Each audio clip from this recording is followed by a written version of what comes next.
반갑습니다. 영상 시작 전에 구독과 좋아요 눌러주시면 감사하겠습니다. 해당 경기에 대한 분석은 초안이며 실시간으로 변경되는 추천픽과 결장자, 이슈에 관련된 내용에 대해서는 영상의 고정 댓글을 확인해 주시면 되겠습니다. 이어서 분석 시작하도록 하겠습니다. 첫 번째 경기는 바르셀로나와 빌바오입니다. 바르셀로나는 레반도프스키를 축으로 세밀한 빌드업과 마무리를 동시에 추구합니다. 레반도프스키는 박스 안 위치 선정과 원터치 마무리가 여전히 최고 수준이며 측면에서 올라오는 낮은 크로스를 득점으로 연결하는 데 특화되어 있습니다. 토레스는 빌드업에 관여하면서도 뒷공간 침투로 수비 라인을 흔들고 페드리는 중원에서 템포 조율과 날카로운 방향 전환으로 압박을 무력화합니다. 여기에 하피냐와 올모가 하프 스페이스에서 볼을 풀어주며 야말에게 정교한 패스를 공급합니다. 야말은 오른쪽에서 안으로 파고드는 움직임과 침착한 컷백이 위협적입니다. 결국 토레스와 하피냐가 전개를 막고 야말이 침투한 뒤 레반도프스키가 마무리하는 패턴이 핵심입니다. 정교한 킥력을 갖춘 자원들이 많아 세트피스 상황에서도 곧바로 득점 기회를 만들 수 있는 강점이 있습니다. 빌바오는 직선적이고 에너지 넘치는 축구를 구사합니다. 이냐키는 폭발적인 스프린트로 뒷공간을 파고드는 데 강점이 있고 베렌게르는 안으로 좁혀 들어오며 슈팅과 크로스로 직접 득점에 관여합니다. 산세트는 라인 사이에서 패스와 침투를 동시에 수행하며 공격의 연결고리 역할을 합니다. 강한 압박으로 공을 뺏은 뒤 곧바로 전진하는 속도는 좋지만 박스 근처에서의 세밀한 마무리나 패스질은 다소 아쉽습니다. 수비시 중앙은 잘 막아내나 하프스페이스 공략이나 컷백 대응에는 약점을 보입니다. 특히 박스 주변 파울이 잦은 편이라 킥이 좋은 상대를 만날 때 세트피스 실점 리스크가 큽니다. 결론을 말씀드리자면 후반으로 갈수록 활동량이 떨어지는 쪽보다 패스 정확도가 앞서는 팀이 점유율과 찬스를 모두 가져갈 가능성이 큽니다. 결국 세밀한 빌드업과 세트피스 퀄리티를 앞세운 바르셀로나가 경기를 주도하며 디테일의 차이를 스코어에 반영할 것으로 보입니다. 바르셀로나의 승리와 오버를 추천드리는 경기입니다. 두 번째 경기는 본머스와 토트넘입니다. 본머스는 최근 불안한 흐름을 이어가며 홈에서 반전을 노리고 있습니다. 시즌 리그 31득점을 기록하며 공격 전개에서는 나쁘지 않은 효율을 보이고 있으나 38실점으로 이어지는 수비 불안이 최대 약점으로 꼽힙니다. 특히 중원의 핵심 타일러 아담스가 무릎 부상으로 장기 이탈하면서 조직력 붕괴가 두드러집니다. 아담스는 이번 시즌 15경기에서 2골 1도움을 기록하며 빌드업과 1차 수비를 모두 담당해왔으나 부상 이후 그의 빈자리를 메울 확실한 대안은 보이지 않습니다. 여기에 라이언 크리스티 역시 무릎 부상으로 출전이 어렵고 벨리코 밀로사블리에비치도 무릎 부상으로 제외되어 수비라인 뎁스가 상당히 얇아졌습니다. 또한 말릭 아킨본니가 근육 부상으로 불참할 예정이라 후반 실점 리스크가 높게 평가됩니다. 최근 일정이 타이트하게 이어지며 체력 소모가 누적된 상황에서 로테이션이 제한적인 만큼 경기 후반 집중력 저하가 불가피할 것으로 보입니다. 본머스는 공격 전개에서는 여전히 빠른 전환과 직선적 돌파를 보여주지만 후방 커버의 불안으로 인해 경기의 균형을 끝까지 유지하기 어렵습니다. 토트넘은 원정에서도 비교적 안정된 경기력을 유지하며 상위권 경쟁을 이어가고 있습니다. 이번 경기에서는 몇몇 주전급 선수들이 빠져 있지만 팀 전체 밸런스가 무너지지는 않았습니다. 중원에서는 파페 마타르사르가 대표팀 차출로 자리를 비우지만 팔리냐와 벤탄쿠르 조합이 공백을 충분히 메웁니다. 제임스 매디슨이 무릎 부상으로 제외되었지만 자비 시몬스와 모하메드 쿠두스가 공격 이선의 창의적인 전개를 이끌며 공격 밸런스를 유지하고 있습니다. 데스티니 우도기가 근육 부상으로 빠졌으나 벤 데이비스가 좌측 수비를 대신 맡을 것으로 보이며 수비 조직 전체의 안정감이 유지됩니다. 토트넘은 올 시즌 원정에서 10경기 16득 12실을 기록하며 효율적인 경기 운영을 이어가고 있고 경기당 득점도 1.6골로 꾸준한 공격력을 유지 중입니다. 쿠두스와 히샬리송이 이끄는 전방의 결정력은 상대적으로 약한 본머스 수비를 상대로 확실한 강점으로 작용할 전망입니다. 체력적인 측면에서도 로테이션 가동이 가능한 토트넘이 본머스보다 우위를 점할 가능성이 높습니다. 결론을 말씀드리자면 본머스가 전방에서 활로를 찾기 위해 측면을 활용하겠지만 수비 전환 속도에서 밀리며 공간이 열릴 가능성이 큽니다. 후반전 들어 체력 문제가 겹치면 토트넘의 전방 압박이 더욱 효과적으로 작용할 것으로 보이며 쿠두스와 히샬리송의 연계 플레이를 통해 추가골 가능성도 높습니다. 전반까지는 치열한 균형이 예상되지만 결정력과 체력 유지에서 앞선 토트넘이 승부를 가져갈 공산이 큽니다. 토트넘의 승리와 오버를 추천드리는 경기입니다. 세 번째 경기는 브렌트퍼드와 선덜랜드입니다. 브렌트퍼드는 최근 리그 상위권을 유지하며 안정된 경기 운영을 바탕으로 상승세를 이어가고 있습니다. 특히 홈 경기에서의 골 생산력이 두드러지며 좌우 측면에서 찔러주는 패스와 세트피스를 활용한 마무리가 강점으로 평가됩니다. 공격의 축인 티아고 이고르가 중심을 잡아주고 있으며 소속팀 내 최다 득점을 기록하며 지속적으로 상대 수비를 흔들고 있습니다. 여기에 미켈 담스고르와 케빈 샤데가 날카로운 중거리 슈팅과 침투 플레이로 측면에서 활로를 개척하고 있습니다. 이번 경기에서는 단단한 수비를 바탕으로 역습을 노리는 팀을 상대로 라인을 높게 유지할 가능성이 큽니다. 다만 최근에 촘촘한 일정 탓에 선수단의 피로 누적이 변수로 작용할 여지가 있으며 경기 막판 집중력 유지가 승패의 열쇠가 될 전망입니다. 결장 명단에서는 다고 와타라가 대표팀 차출로 이탈의 측면에 폭발력이 다소 감소한 가운데 파비오 카르발류와 프랭크 오니에카가 부상으로 제외되었습니다. 오타라는 이번 시즌 15경기에서 3골을 기록한 공격 자원으로 그의 결장은 공격 밸런스에 일정 부분 영향을 끼칠 것으로 보입니다. 미드필더 파비오 카르발류는 6경기 1골로 제한된 출전이었지만 중원 연결고리 역할을 담당했고 오니에카는 수비형 미드필더로서 커버 범위가 넓어 그 부재가 짜임새 측면에서 아쉬움으로 남습니다. 이외에도 장기 부상 중인 조시 다실바는 이번 시즌 출전이 없어 실질적인 전력 손실로 보기 어렵습니다.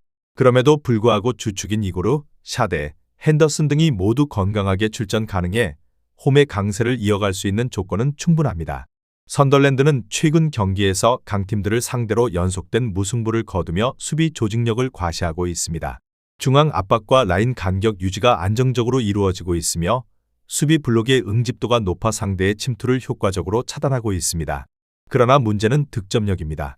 역습 상황에서의 마무리 부족이 여전해 최근 여러 경기에서 낮은 득점을 유지하고 있습니다. 게다가 아프리카 네이션스컵으로 인한 전력 이탈이 결정적인 영향을 미치고 있습니다. 주전 수비수 라이니르도 만다바가 대표팀 차출로 결장하면서 수비 라인의 균형이 흔들릴 가능성이 존재합니다. 그는 이번 시즌 12경기에서 4장의 옐로카드를 받을 만큼 수비 가담과 대인 마킹에서 중요한 역할을 맡아왔습니다. 여기에 미드필더 노아 사디키 역시 차출로 빠지는데 그는 16경기 동안 중원에서 많은 활동량으로 경기 조율과 수비 커버를 동시에 수행해왔습니다. 공격진에서도 첼름스딘 탈비와 베르트랑 트라오레의 부재가 겹쳐 이 선에서의 활로가 좁아졌습니다. 탈비는 16경기 2골을 기록한 측면 자원으로 빠른 침투와 넓은 시야로 상대 수비를 흔들던 역할이 컸습니다. 트라오레 역시 10경기 1골로 제한된 득점이지만 교체 투입 시 흐름 전환에 유용했던 로테이션 자원이었습니다. 이러한 결장자들의 공백은 선덜랜드의 전방 압박 강도를 낮추고 역습 전개의 속도를 떨어뜨릴 가능성이 높습니다. 수비 라인은 여전히 견고하나 전후방 간격이 벌어질 경우 공간을 내주는 장면이 잦아질 수 있습니다. 최근 일정이 빽빽했던 만큼 체력 소모도 누적되어 있으며 특히 중후반 이후 경기 집중도의 저하가 경기 결과에 직접적인 영향을 미칠 수 있습니다. 결론을 말씀드리자면 흐름을 종합하면 브렌트퍼드가 경기 초반부터 주도권을 잡고 기회를 만들어갈 가능성이 크며 홈팬들 앞에서 공격적인 경기 운영을 이어갈 전망입니다. 선덜랜드의 수비 저항에도 불구하고 결국 브렌트퍼드의 조직된 압박과 전방 결정력이 승부를 가를 것으로 보입니다. 브렌트퍼드의 승리와 언더를 추천드리는 경기입니다. 네 번째 경기는 크리스탈 팰리스와 에스턴 빌라입니다. 크리스탈 팰리스는 최근 부진이 이어지며 리그 하위권으로 밀려있는 반면 에스턴 빌라는 상위권 경쟁 구도를 유지하며 꾸준히 승점을 쌓고 있습니다. 올리버 글라스너 감독 체제의 크리스탈 팰리스는 후방 빌드업을 기반으로 측면 전개와 중거리 슈팅으로 공격의 활로를 찾고 있으나 다이치 가마다, 다니엘 무뇨스, 이스마일라 사르, 에디 은케티아의 결장이 겹치며 조직적인 마무리 단계에서 힘을 잃은 모습입니다. 특히 가마다는 14경기 1174분을 소화하며 중원 전개에서 핵심 역할을 맡았던 선수로 그의 부재는 볼 전환 속도에 직접적인 타격을 주고 있습니다. 무뇨스는 3골 2도움을 기록한 공격적 풀백으로 세트피스와 오버래핑의 위력이 떨어졌고 사르는 아프리카 네이션스컵 차출로 팀과 떨어져 있어 측면 돌파 옵션이 극히 제한되었습니다. 은케티아 또한 허벅지 부상으로 결장하며 2선 침투 자원이 줄었고 크리스 리차즈와 제퍼슨 레르만은 부상 회복 단계로 경기 출전 여부가 불투명합니다. 잇따른 전력 이탈은 수비 조직의 라인 유지에도 불안 요소를 주며 최근 경기에서 보여준 후반 실점 빈도를 높이고 있습니다. 에스턴 빌라는 우나이 에메리 감독 아래에서 짜임새 있는 4-2-3-2-1 전형을 지속하고 있으며 원정에서도 높은 득점력을 과시하고 있습니다. 팀은 티렐 미잉스와 로스 바클리, 아마도 오나나가 부상으로 빠져 있으나 이들은 이미 일정 기간 전부터 이탈의 전술적 대체가 정착된 상태입니다. 에반 계상은 네이션스컵 차출로 빠졌지만 최근 앞선에서 활약 중인 올리 와킨스, 모건 로저스의 호흡이 절정에 달해 팀 공격의 생산성을 유지하고 있습니다. 여기에 존 맥긴, 부바카르 카마라, 유리 틸레만스, 마티 캐시, 루카 디뉴, 에밀리아노 마르티네스 등 주축 선수들이 모두 건강하게 출전하며 에스턴 빌라의 조직력은 흔들림이 없습니다.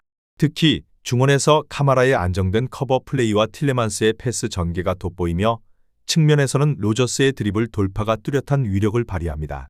에스턴 빌라는 후반전 집중력과 체력 면에서 리그 내에서도 상위권 수치를 꾸준히 유지하고 있고 경기 후반부 득점 비율이 높다는 점은 크리스탈 팰리스의 체력 저하 패턴과 맞물려 더욱 유리하게 작용할 가능성이 큽니다. 결론을 말씀드리자면 현 시점에서 양팀 전력의 균형은 뚜렷하게 에스턴 빌라 쪽으로 기울어 있습니다. 로저스의 측면 침투와 와킨스의 최전방 연계가 이어질 경우 크리스탈 팰리스 수비진의 커버 범위를 넘어서는 장면이 반복될 가능성이 높습니다. 반대로 크리스탈 팰리스는 이선 자원들의 부상 공백으로 인해 중원 압박과 역습 전개의 속도가 떨어지는 만큼 뚜렷한 흐름을 만들어내기 어려울 것으로 보입니다. 경기의 흐름은 에스턴 빌라가 볼 점유를 주도하며 중후반에 추가 득점을 만들어내는 방식으로 전개될 공산이 큽니다. 에스턴 빌라의 승리와 오버를 추천드리는 경기입니다. 다섯 번째 경기는 에버턴과 울버햄튼입니다. 에버턴은 볼란치가 후방을 바치고 이선이 좁혀 들어오며 템포를 올립니다. 베투는 몸싸움과 제공권이 좋은 타깃으로 크로스나 세컨볼 상황에서 파괴력을 보여줍니다. 맥닐은 왼쪽에서 접고 들어오는 왼발 크로스로 세트피스 질을 높이는 핵심이며 알카라스는 하프 스페이스 돌파와 박스 침투로 득점 루트를 만듭니다.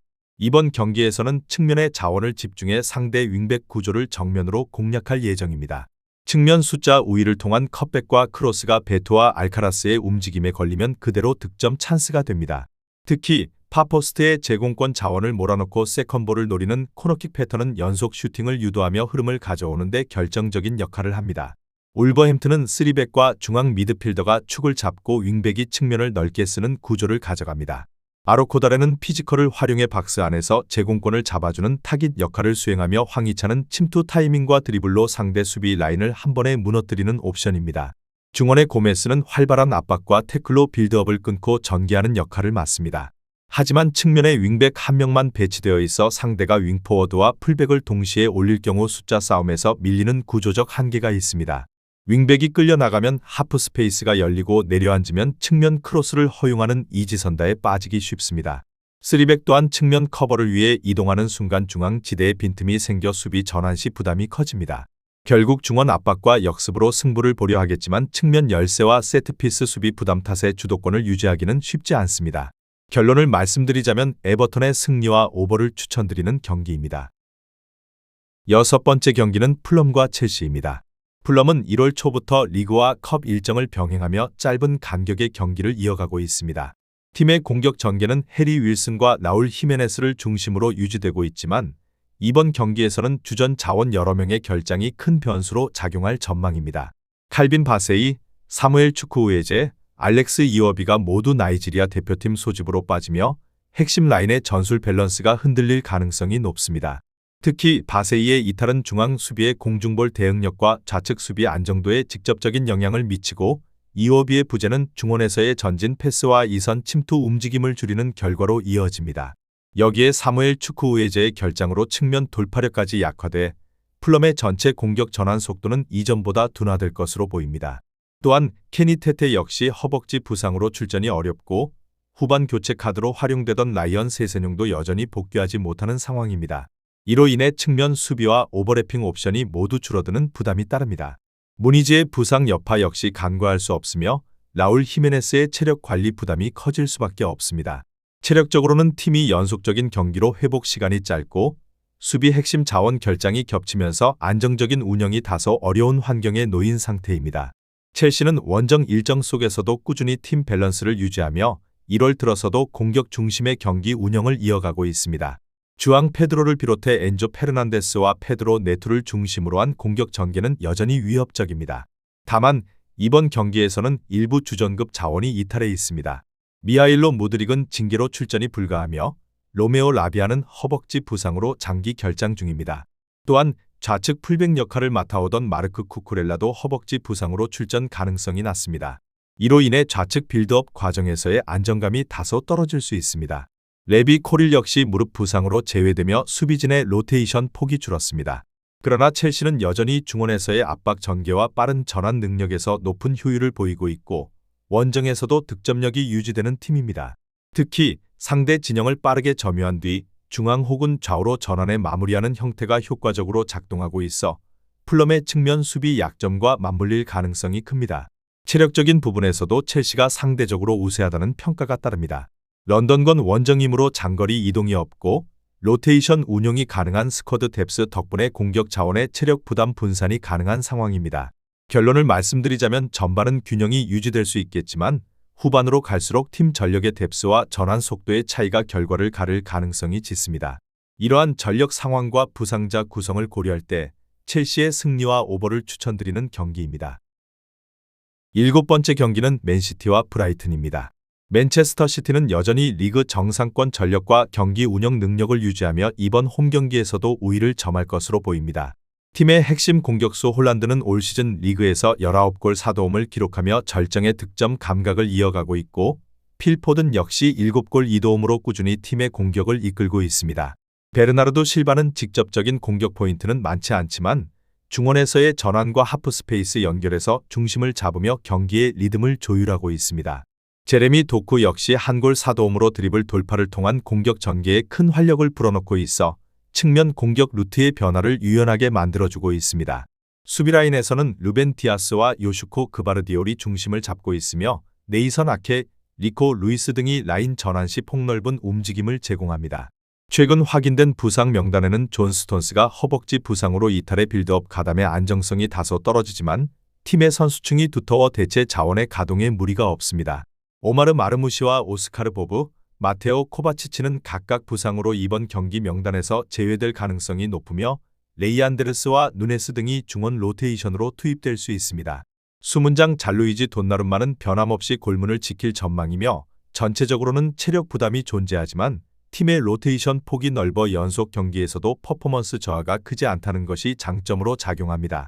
브라이튼은 일정상 연전 속의 원정 경기를 맞이하며 체력적인 부담이 가장 큰 변수로 떠오릅니다. 공격진에선 데니 웰백이 8골로 팀 내 최다 득점자이며 게오르지니오 리터가 2골 2도움으로 1선과 2선을 오가며 기회를 창출하고 있습니다. 미토마 가오르는 시즌 도중 부상으로 결장했던 이후에도 복귀 후 출장 시간을 점차 늘려가고 있지만 여전히 경기 감각이 완전히 올라오지 않은 점이 아쉬운 부분입니다. 측면 압박과 역습을 담당하는 양쿠바 민테는 허벅지 부상으로 출전이 불투명하며 결장 시 팀의 전환 속도가 저하될 가능성이 높습니다. 중원에서는 마치 비퍼가 발가락 부상으로 카를로스 발레바가 국대 차출로 빠지며 중앙 조합이 급격히 약화된 상황입니다.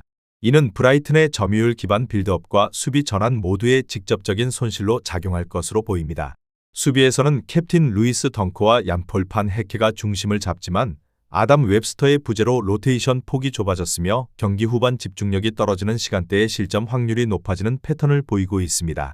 주전 골키퍼 바르트 페르브리어는 선방 능력이 뛰어나지만 맨체스터 시티가 보여주는 유기적인 전진 압박과 박스 안 세밀한 패스 전개를 막기엔 부담이 상당합니다. 결론을 말씀드리자면 여러 요소를 종합하면 맨체스터 시티의 안정된 운영과 후반부 공격 집중으로 인해 경기가 한쪽으로 기울 가능성이 높습니다. 맨체스터 시티의 승리와 오버를 추천드리는 경기입니다. 8번째 경기는 벌리와 맨유입니다. 벌리는 3백을 쓰지만 라인 사이 간격이 너무 벌어지는 게 문제입니다. 브로야는 직선적인 침투가 좋으나 팀이 밀리면 고립되기 쉽고 라르센은 개인 기량은 있어도 수비 전환 시 뒷공간을 비우는 실수가 잦습니다. 중원의 컬레는 템포를 조절하려 해도 압박이 강해지면 판단이 늦어지는 약점이 있습니다.